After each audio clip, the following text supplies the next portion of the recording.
Vamos abrir a página 7 da nossa lição. A gente vai conhecer as doutrinas básicas. Lá em Hebreus capítulo 6, vamos falar dos rudimentos da doutrina de Cristo, aquilo que é básico. E a gente tem que conhecer minimamente aquilo que é básico da fé cristã. Quer que eu grave? Já coloquei. A gente tem que conhecer minimamente aquilo que é básico da fé cristã. Um dos grandes problemas que existe no meio evangélico, até em muitas igrejas batistas e até em muitos ministros, é que não se sabe nem o básico daquilo que deveria saber. O que a gente vai ter nessa partilhização é basicamente a compreensão doutrinária dos batistas, da nossa escritura da confissão, e é um excelente livro, tanto para a membresia quanto até mesmo para batismo. Então a gente vai aqui na página 7, estudo 1.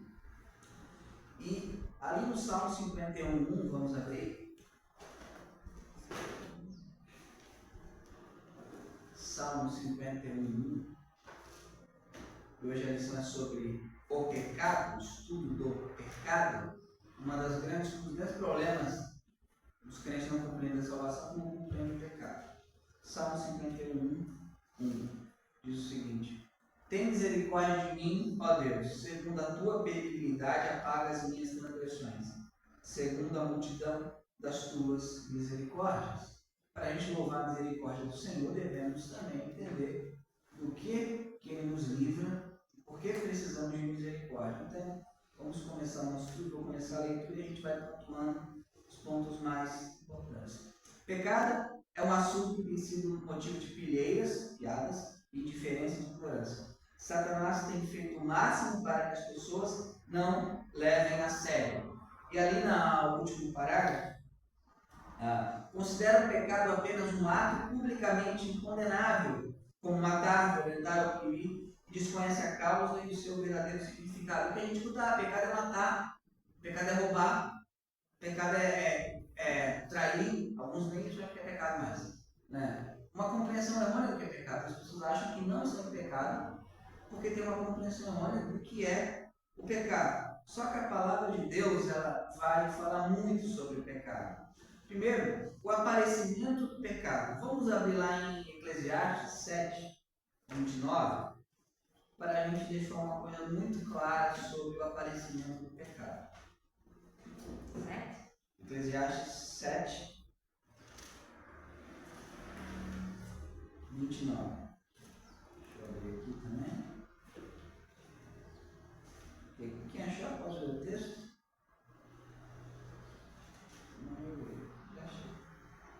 Eis que tão somente achei que Deus fez ao homem reto, porém eles buscaram muitas astúcias. Então, um ponto muito claro aqui. Deus, ao criar o homem, como Deus criou o homem? Reto. Então, aquele papo que as pessoas falam, Deus me criou assim, porque Deus me fez assim, não é verdade. Deus, ao criar o ser humano, ele cria o homem perfeito, reto, íntegro, moralmente íntegro. Acontece que o homem peca. O homem cai em pecado e aparece então o pecado. Ali em Gênesis, capítulo 1, então Deus criou o homem como? Deus criou o homem com tendências más? Deus não criou o homem assim, nenhum homem foi criado assim. As nossas tendências corrompidas foram devido ao aparecimento do pecado. Ali em Gênesis 1, 27 em diante, ao 31, diz o seguinte: E criou Deus o homem, a sua imagem, a imagem de Deus o criou. Homem e mulher os criou. E Deus os abençoou, e Deus lhe disse: Frutificai e multiplicai-vos, enchei a terra, e sujeitai, e dominai sobre os peixes do mar, e sobre as aves dos céus, e sobre todo animal que se move sobre a terra. Um ponto importante: nós temos primazia sobre a natureza, nós dominamos a natureza, e não o oposto. Com responsabilidade, só que nós temos um mandato para dominar aquilo que é criado. Ok? Estamos acima das outras criaturas.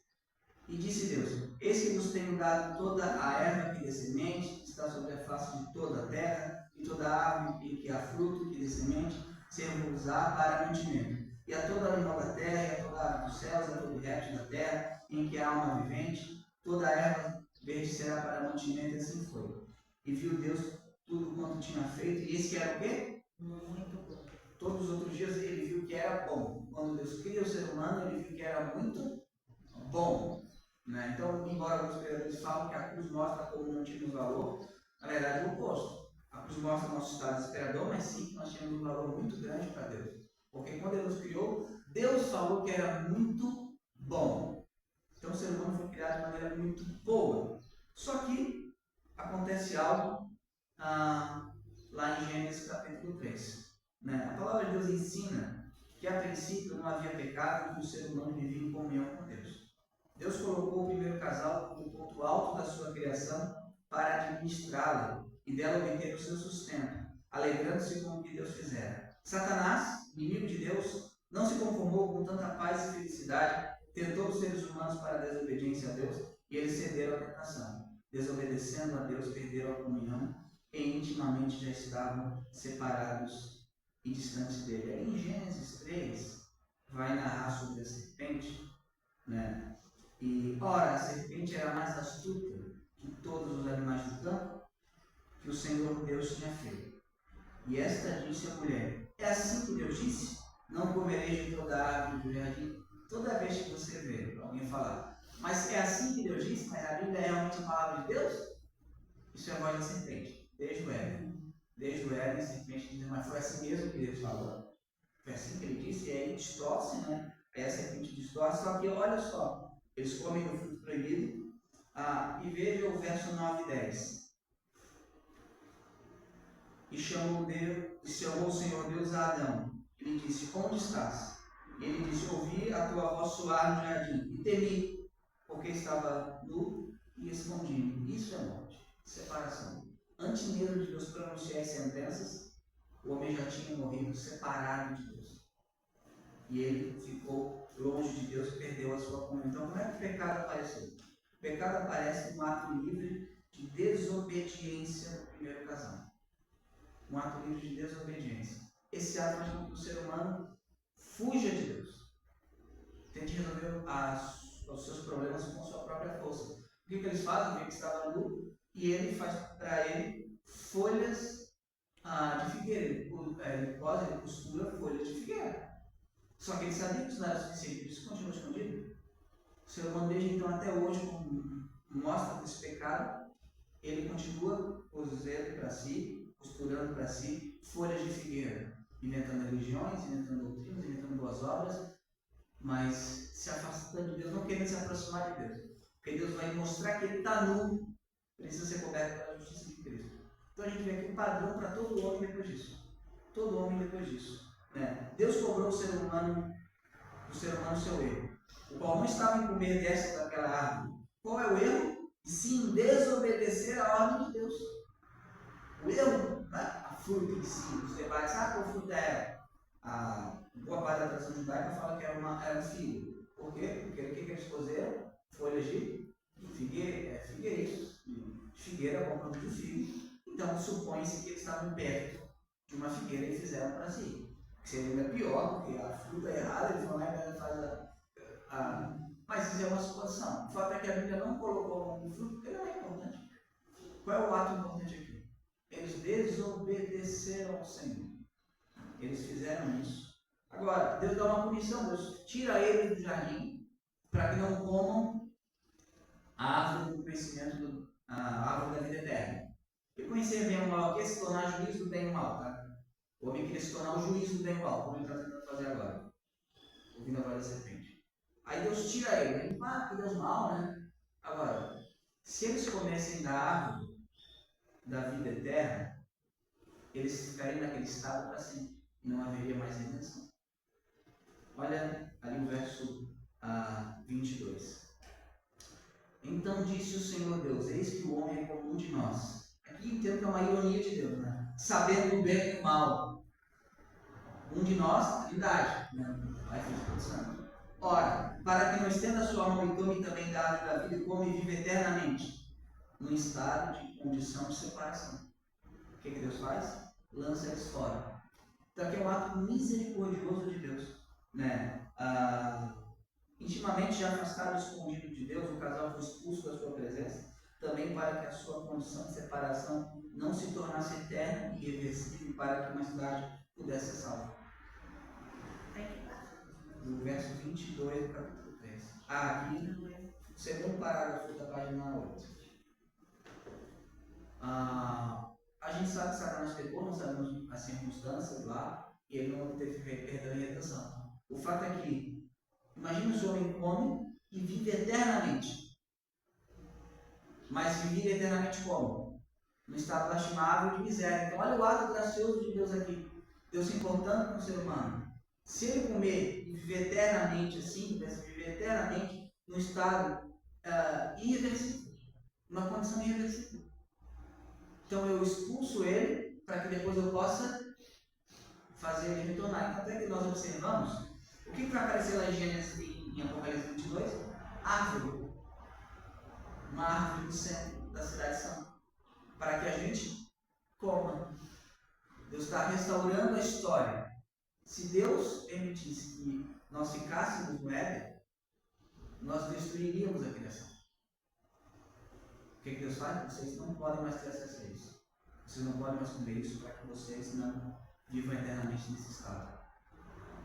E assim ele fez. E graças a Deus por isso. Né? Porque senão nós estaríamos no estado irreversível. Agora, existe algo que a gente chama de herança do pecado. Né? Assim como herdamos de nossos pais e avós a cor dos olhos, dos cabelos, o formato do nariz e do rosto, também herdamos aspectos de personalidade. Daí, porque ouvimos dizer tal pai, tal filho. É verdade. Tem coisas da minha personalidade, como Paulo, Lucas, que eu não ensinei a eles. Eles têm. Tem coisas assim, da Leque, da Nilce, que ela não ensinou, eles têm. Nós herdamos características físicas, psicológicas, mas também características espirituais. Isso não é maldição hereditária, não são maldições, são características. Características. Né? Ora, se herdamos características físicas e personalidade, como não haveríamos também de herdar o aspecto espiritual e moral do pecado? Ali em Salmo 51,5, vamos abrir, quem achou pode ler.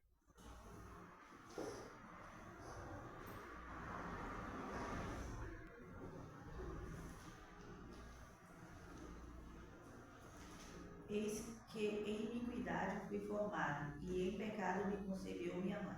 Então, eu fui formado, não é que ele nasceu condenado, a gente vai tratar isso mais à frente, mas que ele já nasce com uma semente, uma natureza corrupta.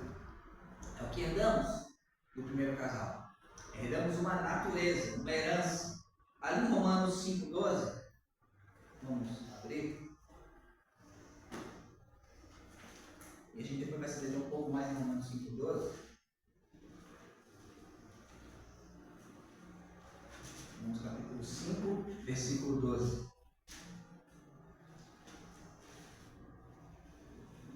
Portanto, como por um homem entrou o pecado no mundo e pelo pecado a morte, assim também a morte passou a todos os homens, por isso que todos pecaram. Por que todos pecaram? Porque o pecado entrou no mundo. Então, por que nós pecamos? Porque temos uma natureza que nos foi dada, uma natureza herdada. Essa natureza nós recebemos por transmissão. Né? Talvez um dos motivos do Senhor Jesus nascer numa vida seja esse. Também o Espírito Santo protegeu para que Jesus Cristo não nascesse com uma natureza corrupta. Qual é a argumento católico em relação a isso? Muito ruim, na verdade. Não, mas Jesus nasceu sem pecado, logo Maria devia ser sem pecado. Porque senão ela transmitiria para Jesus. Então, o pai, a mãe de Maria deveriam ser sem pecado. Não ia transmitir para Maria. Logo, os avós de Maria, logo os bisavós, os tataravós, deveriam ter uma linguagem sem pecado. Então, a única explicação que a gente observa é que o Espírito Santo, ao conceber Jesus, fazendo um novo Adão, ele faz com que o Senhor não herde nenhuma característica, nenhuma transmissão de pecado. Agora, todos os homens, por que nós pecamos? Porque temos uma natureza corrompida. É o que nos faz pecar. Infelizmente, ao nascermos, já recebemos como herança de nossos pais e avós o pecado, o mal da raça humana, que se transmite de uma geração para outra. É o que nós legamos, desgraçadamente, aos nossos filhos e netos. Agora, o pecado faz parte da raça humana. O ser humano já nasce com ele dentro de si. E aqui eu gosto da expressão. é uma doença hereditária. Somos pecadores por natureza, inclinados ao mal. É uma doença. O Zwinglio vai dizer aqui que o pecado original não é pecado senão doença, que os filhos dos cristãos não estão condenados ao castigo eterno por causa dessa doença, que é o nosso outro ponto. Criou-se uma doutrina com Agostinho e alguns atentos dele que as crianças estavam condenadas por causa dessa doença. Então, Agostinho ele vai sistematizar a ideia de culpa herdada. O que a Bíblia mostra claramente? Nós temos uma natureza transmitida, herdada. Recebemos uma natureza. O que Agostinho pensou? Mas também recebemos uma culpa. Na opinião de Agostinho, vou mostrar aqui o nome correto. Então, para Agostinho, os bebês já nascem o quê? Culpados. Olha a diferença que nós vemos pela palavra de Deus, que eles nascem com uma natureza. Agora, Agostinho entendeu o seguinte, e muitos da igreja antiga, que os bebês nasciam culpados. E se eram culpados, tinham que ser então condenados. Aí tiveram que solucionar isso. Como é que eles solucionaram? Batismo infantil. Muitos batistas creem na culpa herdada, que um bebê ou uma criança tem a culpa herdada de Adão. Ele é culpado como Adão. Só que ele é incoerente, por quê? Qual seria a solução para essa culpa herdada de uma criança? Batismo. É a solução. Nós não queremos isso. Então, o batista crê nisso, ele tem um problema. Quando uma criança morre, vai para onde? O batista fala o seguinte: eu não sei. Ele fala isso. Ele sempre fala: no seu gabinete pastoral chega uma mãe com um filho novo. Você não vai dizer isso. Vai dizer que ele está nos braços do Senhor. Mas, claro, na teologia eles gostam de falar que eu não sei.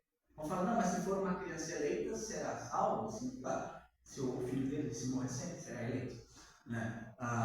Só que será que essa é uma visão bíblica, essa visão de culpa herdada? Eu sei que quem estiver vendo o vídeo também vai me acusar de ser pelagianismo uma heresia, mas o pelagianismo e o pelagianismo negam a necessidade absoluta da graça. Eu estou afirmando que nós somos totalmente depravados, no sentido que o pecado está em cada extensão do nosso ser. Ele está em cada aspecto. Agora, essa epidemia hereditária e contagiosa, ela não é culpa per si, assim mesmo.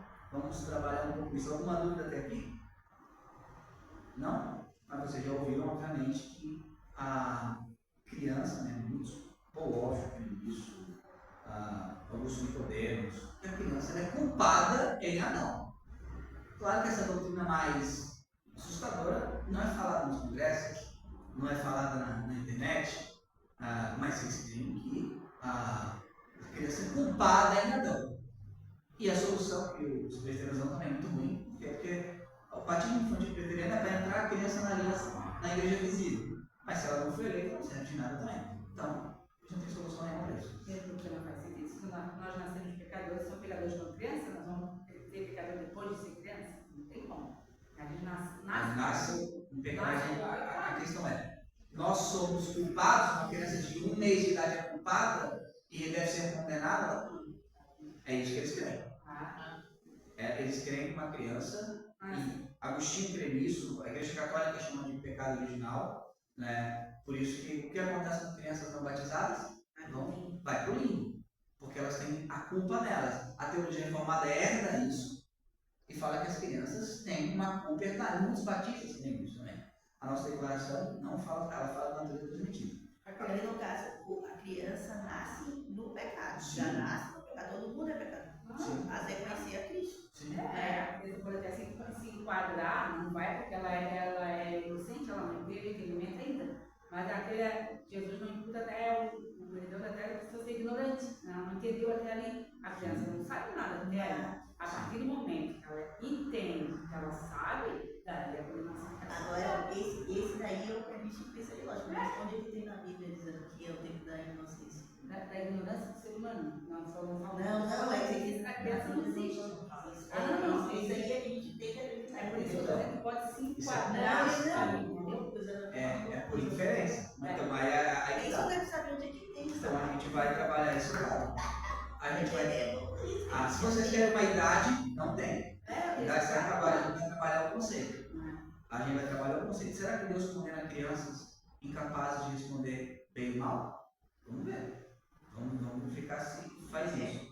Né? As crianças ainda pequeninas, sem que alguém lhes tenha ensinado, já demonstram tendências para o mal e atitudes más. Agora, enquanto inocentes, Deus não cobra delas o pecado hereditário. Vamos aqui em Mateus 19, 13 e 15. É isso que eu estou falando. Então, mas na noção agostiniana, Deus cobra delas o pecado hereditário. Elas são culpadas.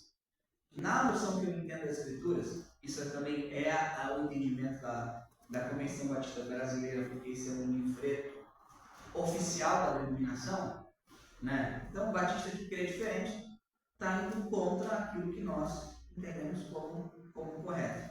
Né? Ali em Mateus 19, 13 e 15, o que diz? Trouxeram então os meninos para sobre eles perto dos montes e orassem, mas os discípulos os repreendiam. Jesus, porém, disse: Deixe os meninos, senão os estorveis, e vinde a mim, porque de tais é o reino do céu. E dentro custa não capítulo ali. Olha que interessante. O reino dos céus é de pessoas como aquelas crianças, porque o reino dos céus é daquelas crianças. E ali a ideia de a expressão de criança é criança muito pequena. Criança muito pequena. Criança muito pequena. Ok? Então o que temos aqui no primeiro ponto? Crianças pequenas, ou essas criancinhas, elas são vistas por Jesus como herdeiras do reino dos céus. Se elas são herdeiras, não pode haver culpa nelas nesse sentido. Elas são pecadoras no sentido que ela tem uma natureza? Sim. Só que elas ainda não manifestaram conscientemente o pecado. Não quer dizer que não tenham atos que a gente observa que são pecaminosos. Uma criança pequenininha pode ser egoísta, pode ser manipuladora. Só que ela não tem a consciência moral. Isso é pecado. Entendeu? Ela não tem a consciência moral que isso é correto ou certo. É, mas o que ele fala, eu que esse verso, então para ele poder ter essa base dele que ele tem, que criança. Romanos, a gente vai trabalhar isso um pouco mais à frente. Eles vão utilizar Romanos 5,12, que a gente já leu. Vamos lá para Não, mas essa parte que você já leu, já é uma afirmação de Jesus dizendo que as crianças são filhos Porque é o Chico é o contrário, não é isso? Isso aí é coisa dessa. Maluco, Zé Vicente. Eles creem que isso não é base suficiente para dizer que elas não são culpadas. Eles vão usar alguns textos, só que Mas eu queria ver se tinha um texto que fale até que idade, que geralmente os outros falam assim, ó, que é a partir dos 7 anos, a criança já consegue entender. Tem criança com 7 anos que sabe muito, e criança que não sabe nada. Depois de 10 anos que sabe muito, já não sabe que não sabe nada. E a gente tem outros problemas. Os loucos, os incapazes mentalmente, que para mim os loucos também erraram o caminho, para mim se enquadra no caso das crianças também. Então o que a gente tem aqui? A gente tem uma afirmação do Senhor dizendo que essas crianças, delas é o reino do céu. É a afirmação do Senhor, ok? Certo. A afirmação do Senhor. Agora, eles vão usar Romanos 5,12, que o pecado entrou no mundo, o pecado é a morte. Só que ali não é uma afirmação, em nenhum momento está dizendo que nós somos culpados desde que nascemos. Sim, que nós pecamos, porque o pecado entrou no mundo. A afirmação de Romanos 5,12 é essa. Tanto é que ali em Romanos 5, versículo 14, até vai falar da morte. No entanto, a morte reinou desde Adão até Moisés, até sobre aqueles que não tinham pecado, a semelhança da transgressão de Adão, qual é a figura daquele que havia de vir. Spurgeon entende aqui, está o verso que eu estou falando das crianças, que morrem mesmo sem ser feito igual a Adão. Outros vão entender que é o meu caso, que mesmo aqueles que não pecaram, uma ordem específica morriam. Mas o que eles vão comentar? Mas se as crianças morrem, elas são culpadas diante de Deus. Se há morte, há culpa. É o argumento deles. Os animais morrem? O preço do pecado Eu vou falar isso. Mas ali, o preço do pecado, o salário, pagamento, o que é o pagamento? Algo que eu mereci trabalhando. A gente já vai entrar no contexto de Romanos. Agora, os animais morrem? E são culpados diante de Deus? As plantas morrem? Mas são culpados diante de Deus? Ali em Mateus 2,16, vamos abrir, a gente vai ver que nem sempre morte está associada com culpa. Nós vivemos num mundo corrompido, caído. Por exemplo, o bebê de Davi em Betseba. Ele morreu, ele tinha culpa do adultério, mas ele morreu por causa daquilo. As crianças morrem porque o pecado entrou no mundo em Adão. Não quer dizer que elas têm culpa disso. Ali em Mateus 2,16, o que diz? Então Herodes, vendo que tinha sido iludido pelos magos, irritou-se muito e mandou matar todos os meninos que haviam em Belém e em todos os seus contornos, de 2 anos para baixo, segundo o tempo que diligentemente inquirira nos magos. O Herodes mandou matar as crianças, os meninos, né? Especialmente os meninos, por quê? Porque o Messias seria um homem de 2 anos para baixo. Essas crianças morreram porque estavam num mundo perigoso, manchado pelo pecado, ou morreram porque tinham alguma culpa errada? A primeira opção. Então, nem sempre morte tem a ver com culpa, então isso é uma falácia. Outro ponto importante. Vamos abrir Números 14, 29. A gente vai ver aquela. Mas então, como é que a gente sabe? Como é que é? Como é que a pessoa, eu posso afirmar então que a pessoa precisa pecar para ser culpado? Ué, a gente vai ver começar a ver isso. É a mesma coisa que está acontecendo nessas guerras aí que tem de crianças Crianças morrendo e morrem. alguns inocentes também morrem. Ou você está andando e um cara vem para te atropelar. Você está num mundo passível de eu não morri atropelado por culpa minha que estava em Adão. Morri porque um cara foi lá e me atropelou. Claro que está debaixo do governo de Deus, obviamente que está. Só que nem sempre morte é culpa. Né? Morte é porque o mundo está passível de morte. Ali em Números 14, 29, diz o seguinte: neste deserto cairão os vossos cadáveres, como também todos os que de vós foram contados, segundo toda a vossa conta, de 20 anos para cima, os que dentre vós contra mim murmurastes. Aqui é interessante. Não estou dizendo que 20 anos, 19 anos ficaram lançados, mas Deus aqui ele vai punir quem? A geração dos pais, não a geração dos filhos. Aquelas pessoas, crianças, menores ali, que não participaram da murmuração, Deus puniu? Não. Mas Deus pune aqueles que fizeram conscientemente o quê? A murmuração. Ali em Ezequiel 18, 20. Ezequiel não. Ezequiel 18, 20. Então, entendem? Para que eu possa ser punido, é necessário que conscientemente eu dê vazão à minha tendência pecaminosa. Ezequiel 18, 20.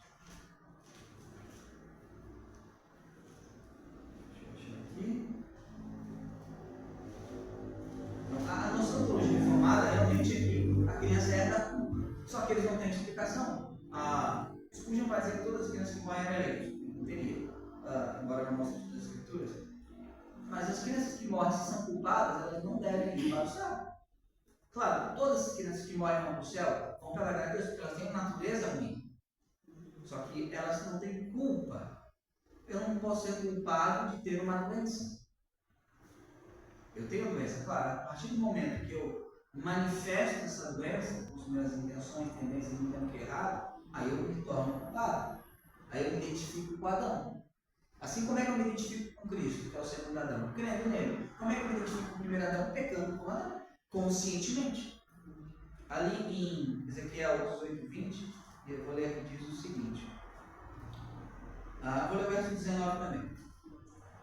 Mas dizeis, por que não levará o filho a iniquidade do pai? Porque o filho procedeu com retidão e justiça e guardou todos os estatutos, os praticou, por isso certamente viverá. A alma que pecar, essa morrerá.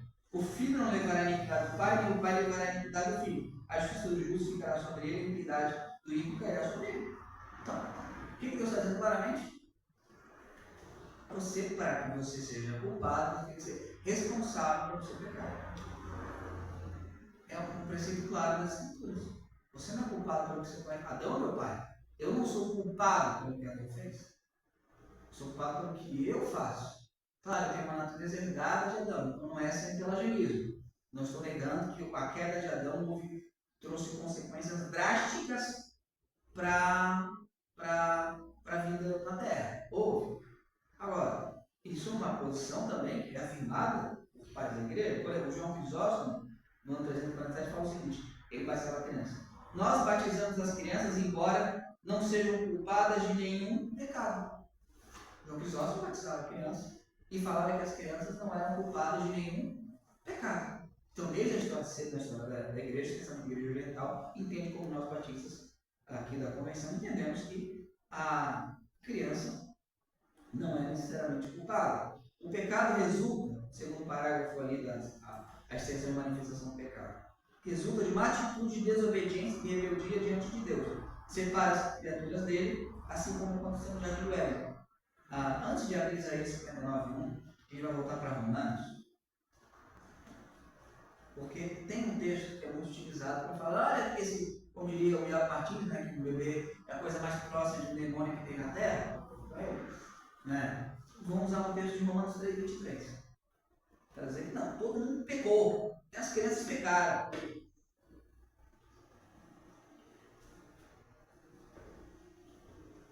Porque todos pecaram e deixam estão na glória de Deus. Viu, irmão? Está lá na Bíblia. Está ali na Bíblia, no verso 10, não há um justo, nenhum sequer. Só que você, para ler a Bíblia, você tem que ler o contexto. O contexto desse longo trecho começa no capítulo 1, versículo 18. Olha só.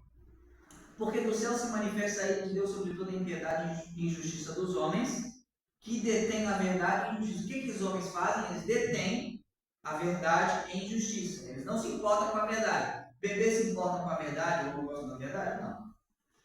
Continua. Portanto, o que de Deus se pode conhecer, nele se manifesta, porque Deus o manifestou. Bebês podem conhecer a Deus pela revelação moral? Não. Bebês não podem. Porque as suas coisas invisíveis da criação do mundo, tanto seu eterno poder como a sua divindade, se entendem e claramente se veem pelas coisas que são criadas para que eles fiquem inexcusáveis. Crianças pequenas, lobos que não têm capacidade de discernimento, conseguem ver o Criador pelo aquilo que é criado? Não, não conseguem. Romanos 1:18. Em diante. Não conseguem. Porquanto, tendo conhecido a Deus, não glorificaram como Deus e lhe deram graça. Crianças pequenas são capazes de fazer isso? Não são. Não são. Antes dos seus discursos desvaneceram e seu coração insensato se obscureceu. Dizendo-se sábios, tornaram-se loucos. Crianças podem fazer isso?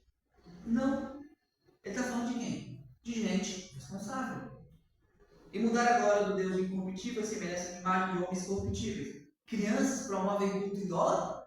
Não, não fazem. E diabos e quadrúpedes e répteis. Por isso também Deus entregou as concupiscências dos seus corações, a imundícia para desonrar seus corpos entre si. Nem vou falar. O que o texto está mostrando aqui? Ao verso 28, de Romanos 1. E como eles não se importaram de ter o conhecimento de Deus, todos são atos morais de agentes morais. Então, todos pecaram? De quem? Capítulo 1. Gentios pecaram. Capítulo 2. Judeus pecaram. Todos pecaram, judeus e gentios. Não está dizendo que um bebezinho ele está destituído da glória de Deus porque ele é um pecador miserável com o coração desconhecido por Deus. Não, porque ele não tem capacidade de fazer aquilo que o texto está descrevendo. Isso é uma leitura agostiniana viciada. Viciada. Claro que hoje na teologia mais é justo chamar de heresia. Mas o que eu estou defendendo não é heresia. É simplesmente a análise clara do texto. Análise clara do texto. Então as crianças, elas, ou aqueles que disputaram com a idade, não sei qual a idade. Por isso, quanto mais cedo pegarmos o evangelho aos nossos filhos, melhor. Quanto mais cedo pegarmos o evangelho aos nossos filhos, a gente fala, os batistas não querem batizar a criança. A gente não quer batizar a gente que não tem capacidade de crer. Se uma criança se arrepender, querer o Senhor e mostrar isso, ela poderia ser batizada? Bom, tem idades que isso é impossível. Assim como tem pessoas que têm deficiência, problema, não tem a capacidade de discernimento. Não tem a capacidade de discernimento. Deus fala lá em Nínive, eu não quero destruir uma cidade que 120 pessoas não sabem diferir o braço esquerdo e o direito. Então a gente observa aqui, entendendo aqui a questão. Quando a Bíblia fala esses textos pesados, sempre está se referindo a pessoas que têm a capacidade de discernir. Todos pecaram. Claro, a gente pensa em pecador no sentido que ela tem uma natureza corrupta que vai se manifestar em pecado, sem dúvida. Agora, no sentido que ela tem uma culpa sobre ela, não. Poderíamos até admitir que talvez quando ela peca com sentimento, ela se identifica com Adão. Perfeito? Não tem problema. Assim como ela crê em Jesus, se identifica com Jesus Cristo. Ambos atos conscientes. Quando começa, eu não faço ideia, já não diz, não fica especulando. Se realmente é uma intenção evangélica, qual a idade de vocês? Não sei. Eu não sei até quando uma pessoa é, entre aspas, inocente. Eu sei que mais cedo pregamos o evangelho é melhor, mas sei também que todas as crianças que morreram estarão nos braços de Jesus. Por quê? Porque delas é o reino dos céus. E não há teólogo que possa ter mais peso que as palavras de Jesus. Né? Não há teólogo que tenha mais peso que as palavras de Jesus. Alguma dúvida até aqui? E tem uma garante para crentes que têm filhos pequenos, eles até vão na igreja, não no grupo, levam as crianças e tal, mas eles não ensinam, que a pessoa vai ter grupo, não, mas o aprendizado da crença, né? Que não ensinam os seus filhos no caminho do Senhor. Eles vão na igreja, levam as crianças assim, é o que eu falo